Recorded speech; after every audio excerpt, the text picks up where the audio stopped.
Already being sabotaged. All right. Hello, everybody. My name is Matthew Hoover. I'm the youth minister here at Boone Grove Christian Church. I'd like to welcome you all today and tell you how excited I am to talk to you this morning. It took me a while to think about what I wanted to say to you all today, as I wanted to share with you about my life and my past, but I also wanted to share with you more. And I wanted to save you that this morning. So I'm going to save that for later. So next time I talk, you might want to just sleep in that day. But wait, I'm going to have to tell you some of my story. So today I'm going to talk about finding yourself. If you want to become full, let yourself become empty. If you want to become reborn, let yourself die. If you want to be given everything, give up everything. How many people here have died before? Okay, now that I have your attention, I've died before, and it changed my life. I started my life at a young age, moving out when I was young, graduating by myself, working and supporting myself. Started my first job when I was 15. I've been working ever since. I worked usually, a 9 to 5 mostly. I did construction in the summers. I worked a lot of time in the healthcare for 11 years. I worked mostly full-time in the winters and then weekends and part-time in the summer. And during my time in healthcare, I've seen a lot of people pass. I've been there when they were taking their last breaths. I sat there and I held their hands and comforted them when nobody else was. And in all that time, I got to hear all these amazing stories of all these people that I took care of. And I got to hear all about their lives and their experiences and everything that they've learned in the past. And what I learned the most from hearing all these stories from all of these people from all different walks of life, and we all here all have a different walk of life. But what I learned the most from them is enjoy your life. Do what you want to do. You will be the only one who regrets not doing something later. So here's where I tell you some of my story. I was working nonstop 6 days a week. I had no free time for life, for family, for relationships, for even church. And in 2014, I almost died. When I almost died, a voice came to me and said, "It's not your time. I have bigger plans for you." I woke up in a hospital, with a ventilator down my throat, and at the time, my whole life would change. Everything I knew, everything I had ever known, would be gone. This is some of the pictures from when I did construction. They built all that stuff up there. This is one of my residents. I worked on a ventilator unit in the hospital.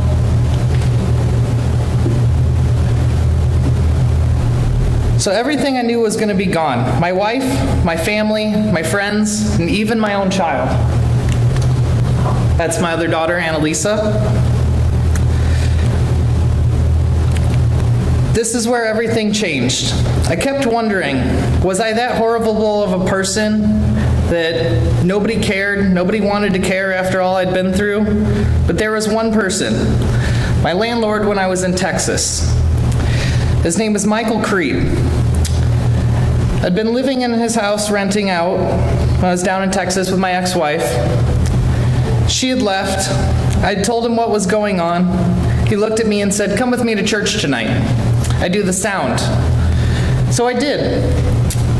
And as I sat in church that night, sermon was on Love Keeps No Record. And I sat there and I listened to the preacher and I said, does this preacher write this sermon for me? Like, he literally reached out and touched me when I needed it the most. So I did a lot of self-reflection.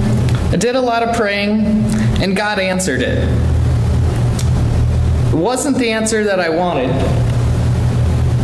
He gave me 3 choices in life: give up, give in, or give it your all.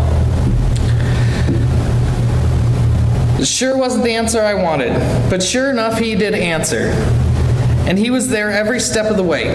He took people out of my life that weren't supposed to be there. He made changes in my life that I wasn't comfortable with. He turned everything that I thought was real, took it, turned it upside down, and flipped it all around.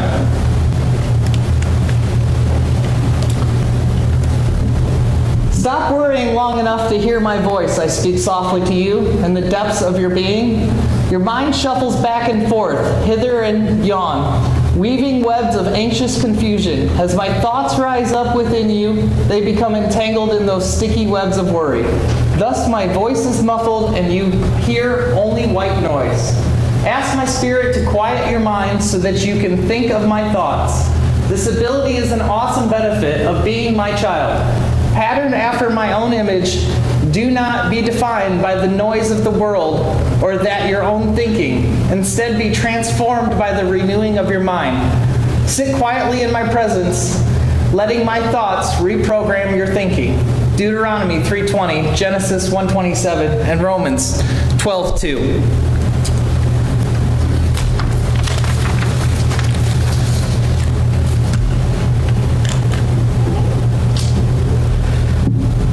But I tell you what he did give me.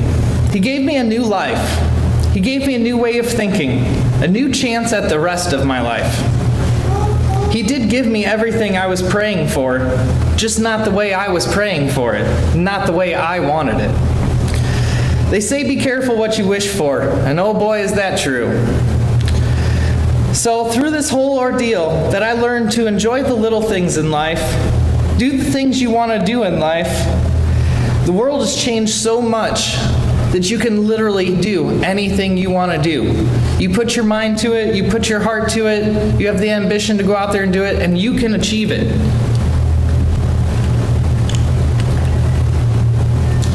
How to keep going. Pause, breathe, repair your universe, and proceed. So what I did to change my life was the realization. It was the realization that I could do anything, be anybody, and nobody could change that. Nobody could take that from me. I was the only one that was holding myself back. I was the only one allowing others to control me and my future.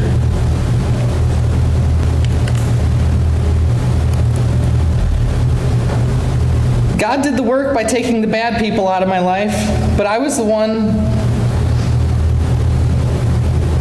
But it was one who tests will see the inner me. He did it to test to see the inner me, so I could see the inner me. The me that I was supposed to be. The biggest thing that I could ever tell anybody is to stop and smell the flowers. Sit in the car and finish the song. Hold hands more, talk more, do more, and by all means, do what you're good at. God gives us all unique talents, and we should find those talents and we should use them to do the things that make us happy. Because we will be the only ones that will regret it later.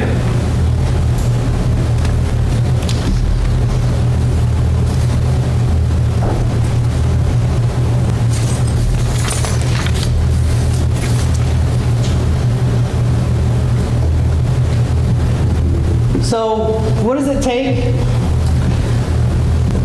In the introduction of Hopi the Creation story, the Creator gathered all the creations and he said, I want to hide something from the humans that they are ready to find when they are ready for it. It is the realization that they create their own reality. The eagle said, give it to me and I will take it to the moon. The Creator said, no, one day they will go there and they will find it. The salmon said, give it to me and I will bury it at the bottom of the ocean.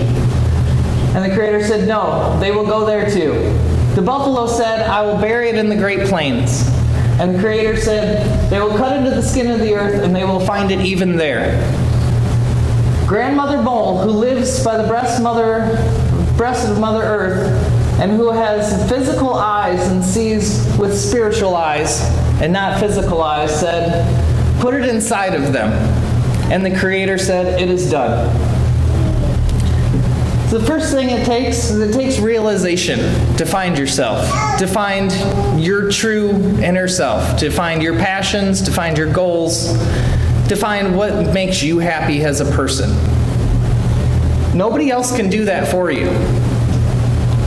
It will be the most rewarding thing that you have ever done. It might also be the hardest thing you've ever done, but it will be the most rewarding.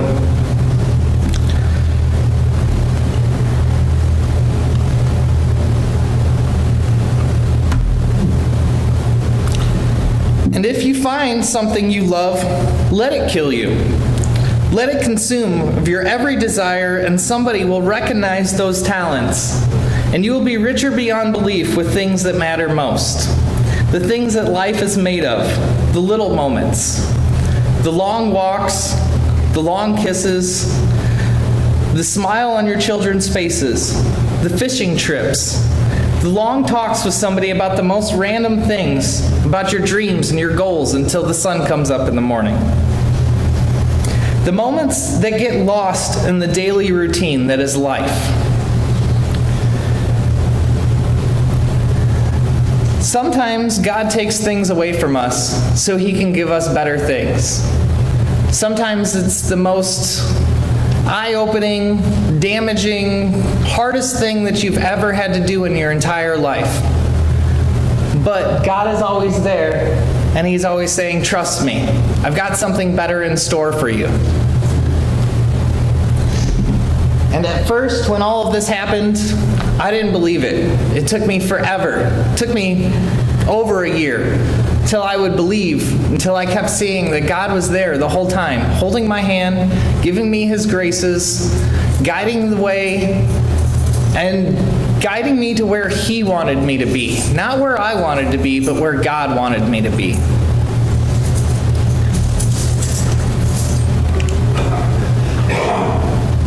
Many people think that being spiritual means being positive, but being spiritual means being conscious and aware. To become conscious is a much different thing than to become positive. To become conscious and aware, we must become authentic. Authenticity includes both positive and negative. So now is where it comes where we need to teach our children, now more than ever, that there is a world out there waiting to be explored, that their dreams really can come true if they work hard for it, lift their nose from the screens, live the life that matters the most, the one that's going to make you happy. And you alone are the one who has to do the work. God only leads the way. The key to life is always setting goals, working towards those goals, and achieving those goals. You might get held back, you might have bumps in the road, but as long as you work towards them goals and keep setting goals, once you achieve those goals, you set more goals. Hope is the number one love that God could give us. God gives us more hope than anything in the world.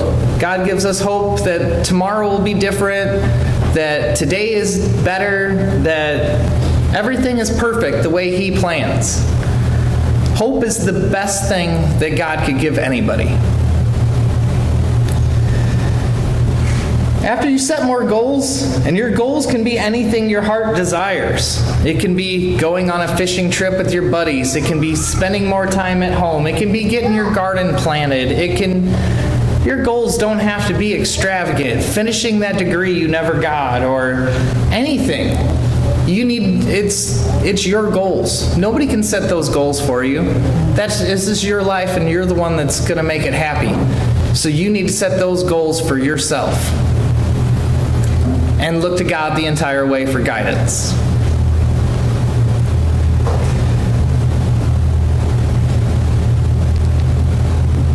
Now, while you're achieving these goals, the greatest thing to remember, and always remember, is that life is measured by the moments we take.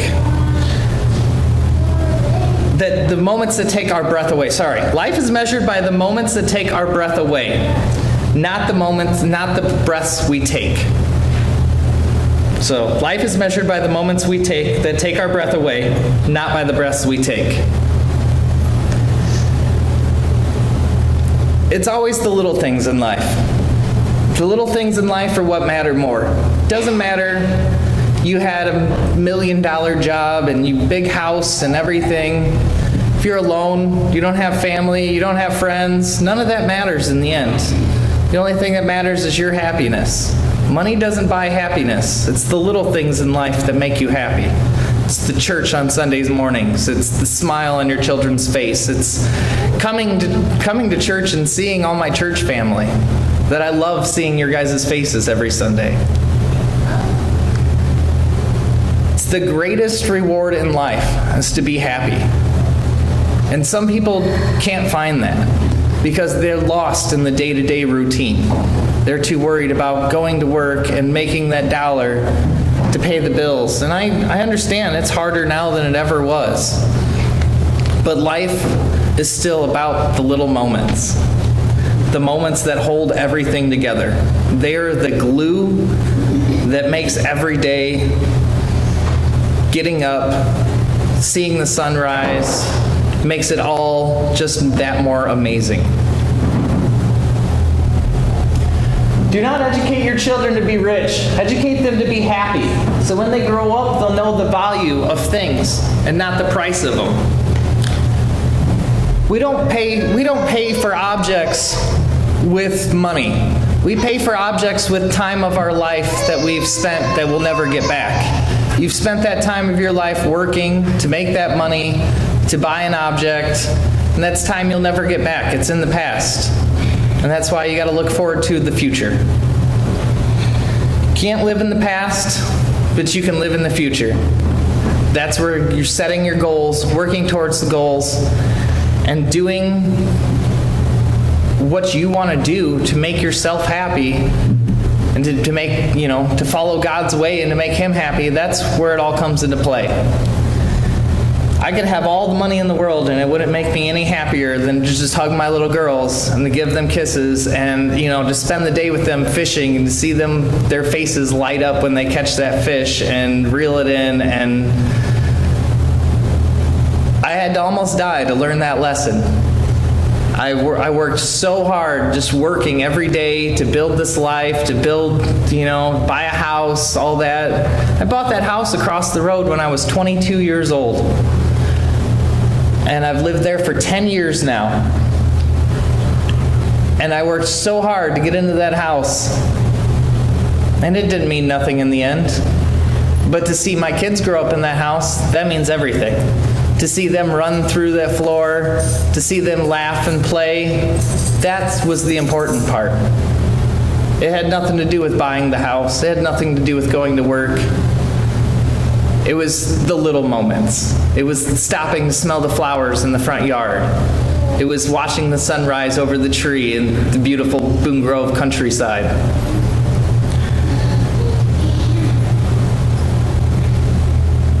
So, to sum everything up, I'm sure you've all heard this before, but life's greatest moments are the smallest ones. Thank you.